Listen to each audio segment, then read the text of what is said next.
right, week 6 of the NFL was wild. It was crazy. I mean, it wasn't a lot of close games, but it was a lot of lopsided games. A lot of surprises this last today. A lot of surprises today.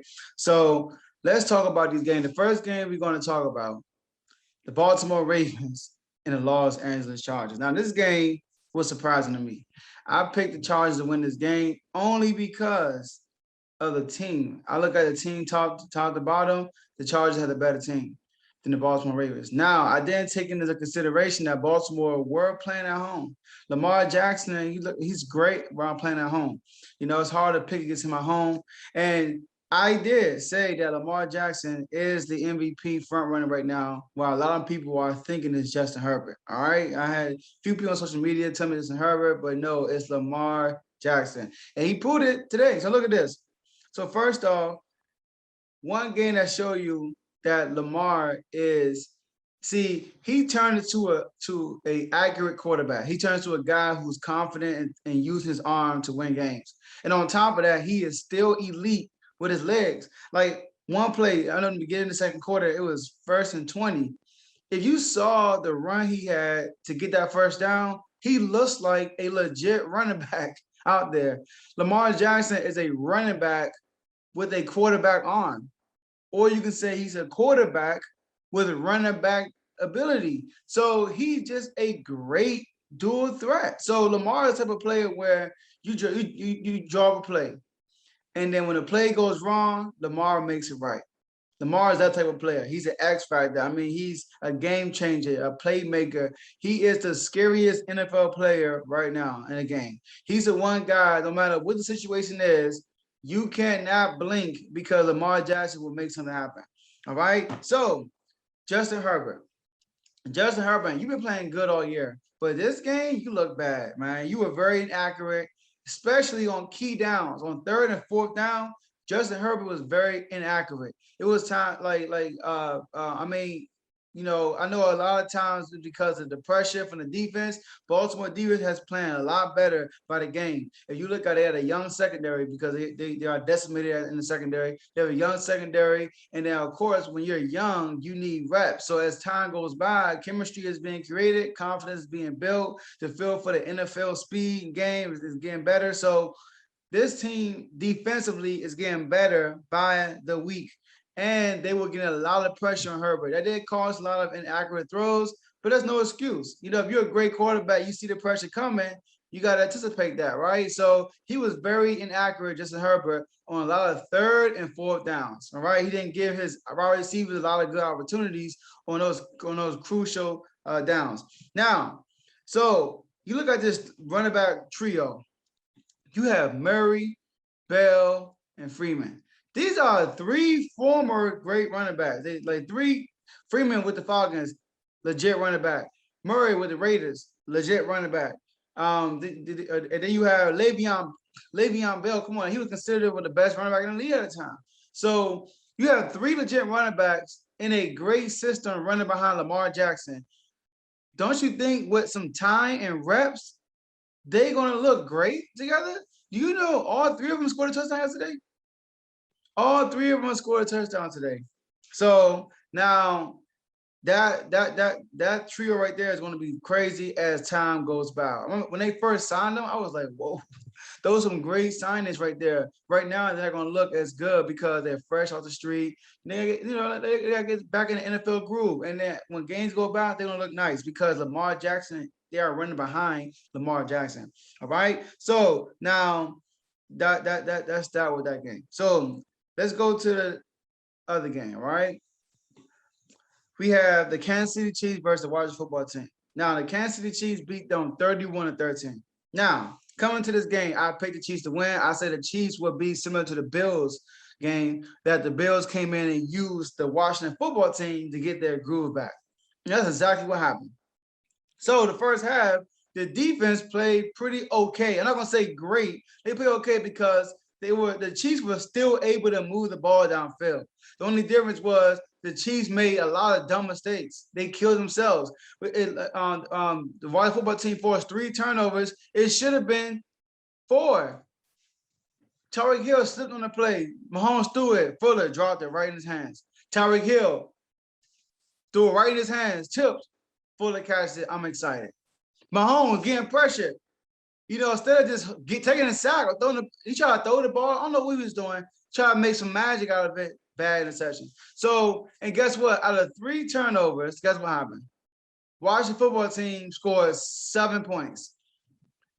If you turn the Chiefs over 3 times, you need to get more than 7 points because they're going to score eventually. And that's what happened. They scored 31 points. Our offense was terrible. First of all, let's talk about the Chiefs defense. The Chiefs defense is one of the worst defenses in the league. If you look at every game they played, everybody's scoring on them. Everybody. The Browns scoring on them. The Bills scoring on them. The Ravens scoring on them. The Eagles scoring on them.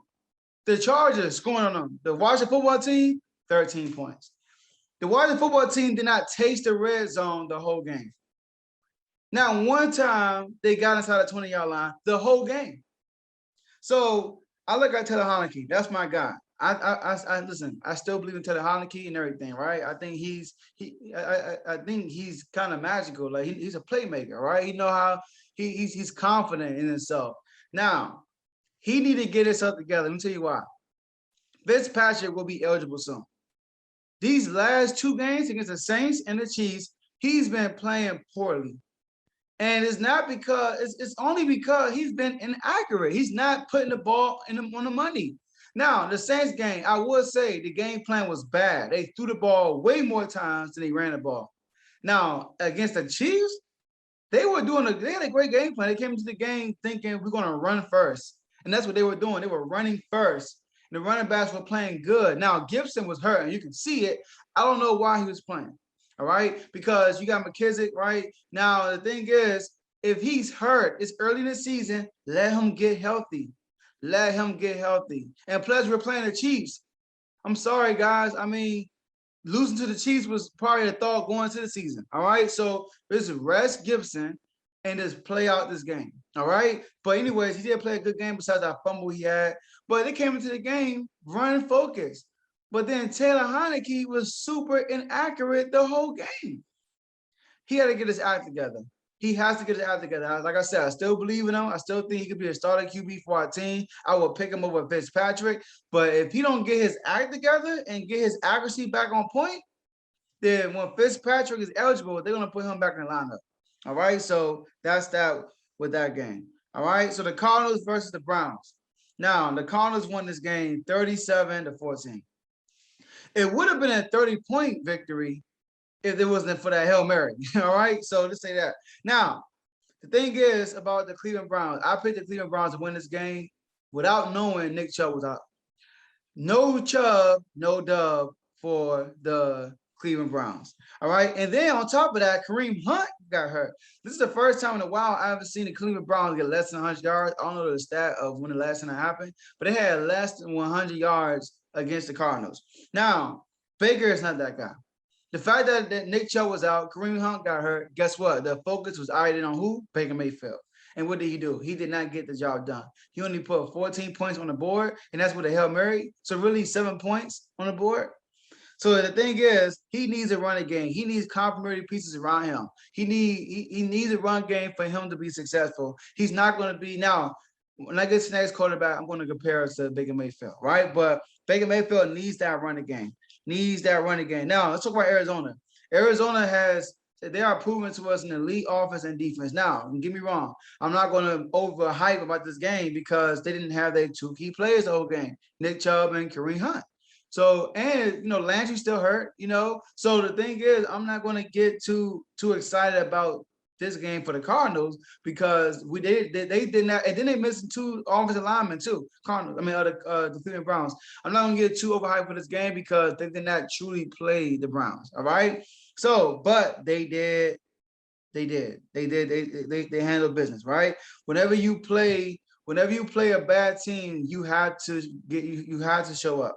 So now, the Cardinals, Arizona defense always great. Kyler Murray, 4 TDs. The Cardinals rushing attack. They ran the ball and got 144 rushing yards. They defense 5 sacks. J.J. Watt got his first sack of the season today. They forced 3 turnovers. The Cardinals offense were clean. They didn't have any turnovers. Right now, they are proving to us they're the best team in football because they have a great offense and a great defense. They had won games with their offense. They had won games with their defense. Shoot, they had won games with both. All right. So now the Arizona Cardinals, they look elite right now. They look great. So, but they can't be stopped. But I mean, they do play the Packers in 2 games. We'll see what happens with that. Now, the last game we'll talk about the Cowboys and the Patriots. The Cowboys beat the Patriots 35-29. Now, this was the best game of the day, in my opinion.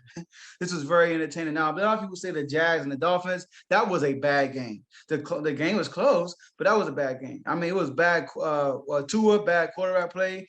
Urban Meyer and the Dolphins coach, bad coaching on both ends.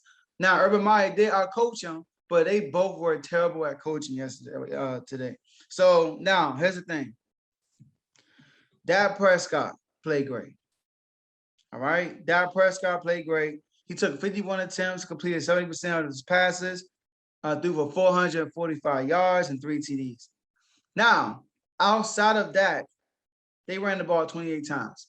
I promise you, if they ran the ball more than they threw the ball, this would have been a blowout. This game wouldn't have been close. But they threw the ball 51 times. I don't get it.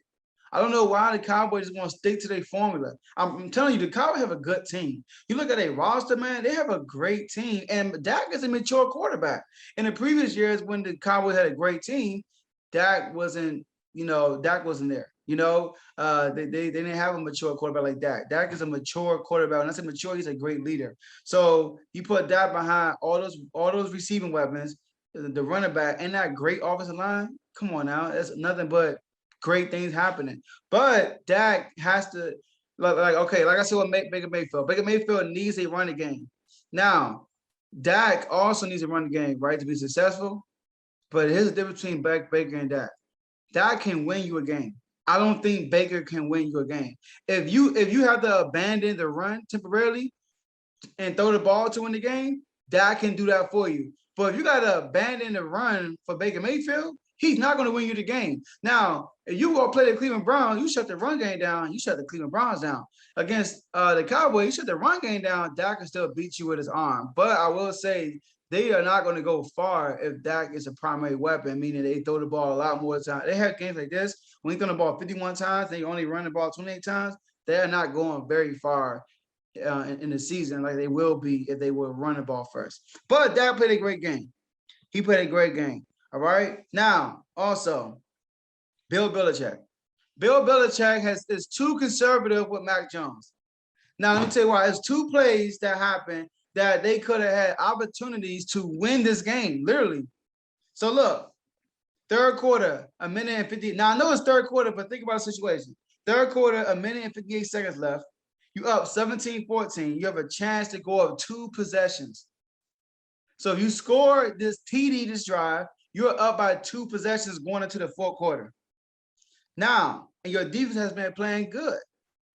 Also, not great, but good, because Cowboys were moving the ball. They weren't just capitalizing and they raised opportunity. They were turning the ball over and etc. Now, it's 4th and 4 on your own 46-yard line. Me as a coach, I would have went for it. He didn't go for it. He punted the ball. Cowboys get the ball. They scored a touchdown anyway. So I know back of his head, he probably thinking like, man, I should have went for it. Excuse me. Same situation. You're in overtime.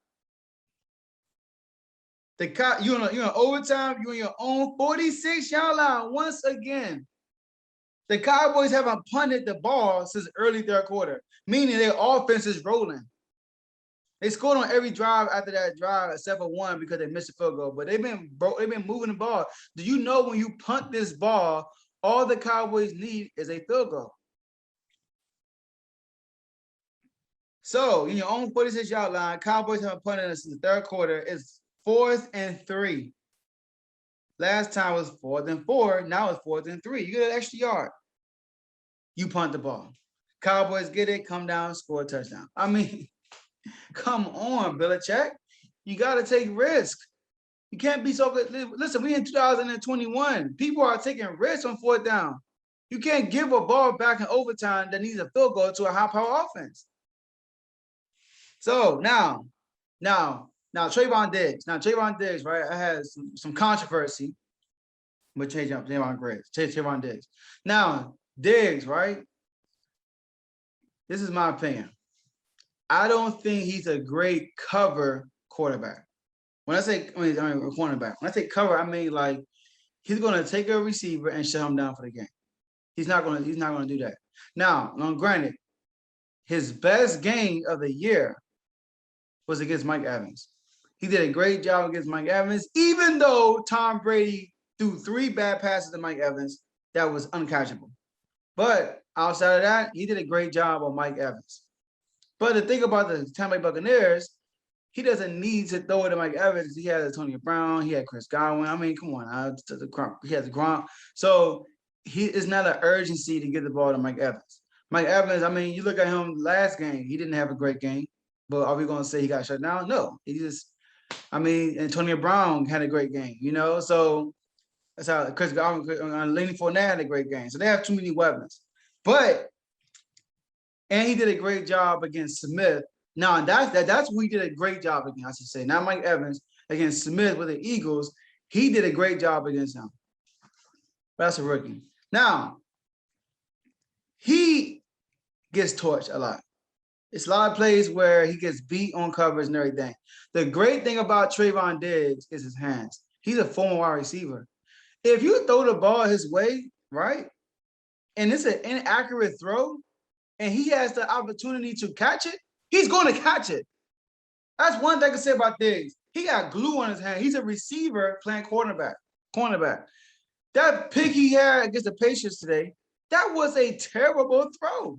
He threw it right to Diggs, and guess what? Diggs got glue in his hands. He's catching it. Not only is he catching it, he's a former wide receiver, so he has vision, yards at the catch. And guess what? Ran for a TD. So that's the great thing about Diggs. You need that, all right? You need a cornerback. That's how D'Angelo Hall was in his late career. Late in D'Angelo Hall's career, he wasn't a great cover cornerback. He used to get burnt up, but he had some great hands. If the ball touches D'Angelo Hall's hands, he's going to catch it. And not only is he going to catch it, he's going to try to take it to the house. He had great vision after the catch. So that's a good comparison, D'Angelo Hall. Now, the thing about Trayvon Diggs, also, he's a big cornerback. Now, people say that, I'm going to try 2 plays. Now, he caught that pick 6, and then the play after that, he got beat for a touchdown. A lot of people said, oh, the safety fault. Now, of course, the safety is there, all right? He still got beat on the route, okay? Now, he got beat on the route. Guy went to the corner, cut in, beat Diggs. Diggs tried to recover, but then Mac Jones threw it towards up the field. So that's when once Mac Jones threw the ball upfield, that's when Diggs said, you know what, I got a safety out, let me slow down.